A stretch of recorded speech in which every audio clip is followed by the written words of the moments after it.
Life after PhD, what a reality. Although I had a very clear plan in my head, what I'm going to do after my PhD, yet again, the reality is far from my initial plan. And my plan was basically to do 2 years postdoc, but that never materialized. And doing a PhD is a very lonely journey. And if somebody says to you, being an entrepreneur is a very lonely place, tell them to wait and do a PhD. That is the most loneliness time of my life, and especially doing a research doing a PhD in medical research. It is extremely difficult, and the area I was working, tuberculosis and immunology, and my goodness, that was one of the toughest area that somebody would ever choose. My advice is, please specialize in a very small niche.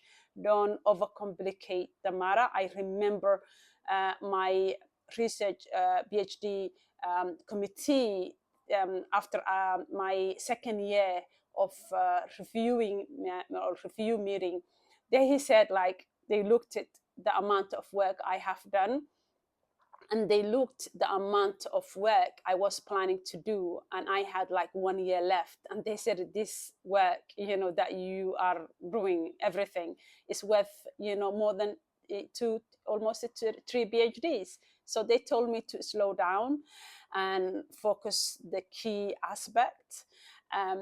So you don't need to overcomplicate your life, honestly. You have to use your time wisely, and the reality on the ground is utterly different. In my case, I had to stop my expectations and my initial plan and face the reality. During my PhD, I came to Somalia, and now I finished my PhD 11 years. Oh my God, it is 11 years ago when I finished my PhD. And when I graduated, it is 10 years ago. Yeah, January 2015, that was my graduation. But I finished 2014. Career-wise, instead of chasing employment or doing a postdoc, I had to re-strategize my plan a bit. And coming back to Somalia helped me a lot, because I was doing a research called 3Es: empowerment, education, and employment.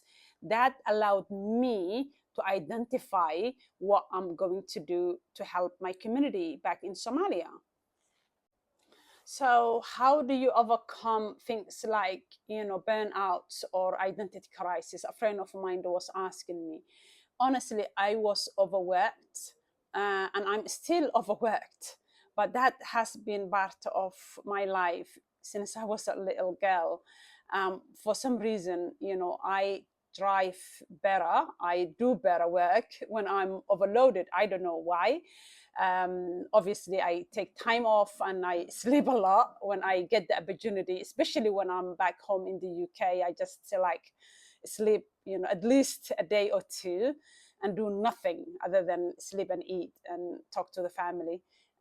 But identity crisis is also some things that a lot of PhD graduates or even PhD students have in common. And ways to overcome is to speak to yourself, talk to yourself, look at yourself in the mirror, and ask, why are you doing a PhD in the first place, and what is your plans after a PhD? PhD gave me the skills that I needed, the willpower to finish what I started, the expertise and knowledge, and even the confidence. Sometimes, yes, you gonna have an imposter syndrome. However, you actually get, how can I say, a little bit more confidence, especially like when you are a dyslexic, someone like me, having a lot of questions to ask themselves, then the answers that you can give it to yourself.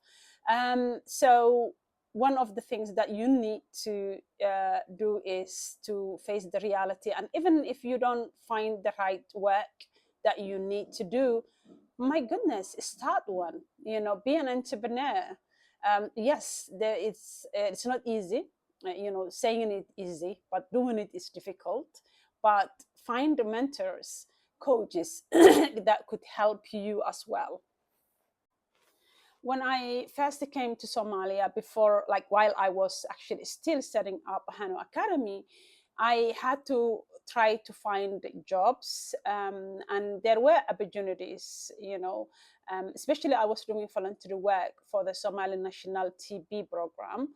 And through that way, there were fundings available, up to 33 Somali diaspora in health sector. There were funding for that, and it was a nightmare. One person, like the minister was saying, you have to bring your tribe member of parliament.